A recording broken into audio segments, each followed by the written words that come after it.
Vamos lembrar de novo aqui, então, o termo encefalopatia. É uma alteração global, né, da função cerebral, reversível, muitas vezes. Uma encefalopatia renal, você trata o distúrbio metabólico, o paciente ele reverte do quadro. Tem vários comprometimentos cognitivos, alteração do ciclo sono e vigília. E frequentemente você vai ver em pacientes idosos, em pacientes hospitalizados, e é comum na UTI.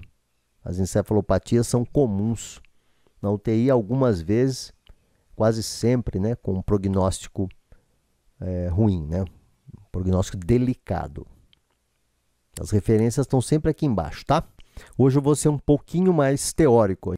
Então, as causas das encefalopatias são as infecções, lesões hipóxico-isquêmicas, estados tóxicos metabólicos, etc. E essas lesões, algumas vezes, elas podem evoluir com status epiléticos, essas alterações, e você vai ter um padrão chamado padrão periódico. Nós vamos ver direitinho o padrão periódico hoje. Qual que é o problema do padrão periódico? Qual que é o nosso dilema aqui? Às vezes, ele está associado a descargas epilépticas e, às vezes, ele não está associado a descargas epiléticas. São padrões que são difíceis da gente... É muito discutido. Esses padrões são super discutidos, tá? Esses padrões aqui. Porque realmente é muito difícil você definir. Às vezes você vê na UTI, o paciente está lá em coma, está lá com um periódico, um GPED, um padrão periódico generalizado. Ele está lá com ondas trifásicas. A pergunta é, esse padrão, ele é epilético ou não epilético? Então, às vezes, é difícil de responder. Vamos pegar esse padrão aqui, ó. Esse padrão aqui, olha só. Sempre que você abrir um traçado de eletro, essa aqui é a dica. Sempre que abrir, preste atenção. Você pergunta para você mesmo, é periódico? Se você não perguntar se é periódico, você vai passar batido, você vai esquecer. Você não vai enxergar o padrão periódico. A gente não enxerga. Então, você tem que perguntar, é periódico? Qualquer exame que você abrir, criança, adulto, tenha isso em mente. Você pergunta, é periódico? Sempre pergunte que você nunca vai errar. No que implica periodicidade? Você tem... Olha aqui, ó. Você tem uma descarga aqui, aí você tem outra aqui, aí você tem outra aqui, aí você tem outra aqui, e assim vai. Parece que mantém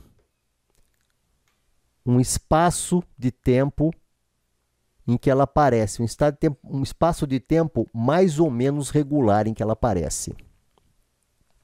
Eu separei esse exame aqui para exemplificar para vocês um PLEDS, um periódico lateralizado epileptiforme discharge, né? Descarga periódica lateralizada epileptiforme, que é o nome clássico dessas descargas periódicas, que elas pegam um hemisfério cerebral só.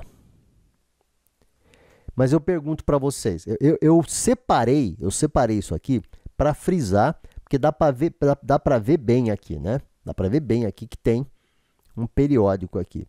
Eu pergunto, do outro lado tem também? Do outro lado, vocês acham que tem? Ó, vamos pegar do lado direito aqui, ó. Tem uma descarga periódica do lado de cá também ou não? Aqui é mais difícil de ver. Aqui é mais difícil de ver. Mas se você olhar, ó, você tem uma coisinha aqui, você tem uma coisinha aqui, você tem uma coisinha aqui, você tem outra aqui, aqui, aqui também. É que às vezes é bonito e às vezes não é fácil de ver. Ó, aqui, Parece até que ficou junto aqui agora, né? Aqui, aqui. Então, o que que acontece, ó? Na verdade, isso aqui é é uma descarga periódica lateralizada, bilateral. Ó, tem do lado de cá e tem do lado de cá também, ó. É bilateral e independente. Então, a gente chama, quando é bilateral e independente, a gente chama de bipleds. Bipleds. Aqui eu coloquei como pleds, né? Eu esqueci esse pedaço aqui, só para a gente poder... Estava bonito isso aqui, eu resolvi colocar aqui como exemplo, ó. E ela evoluiu com bipleds.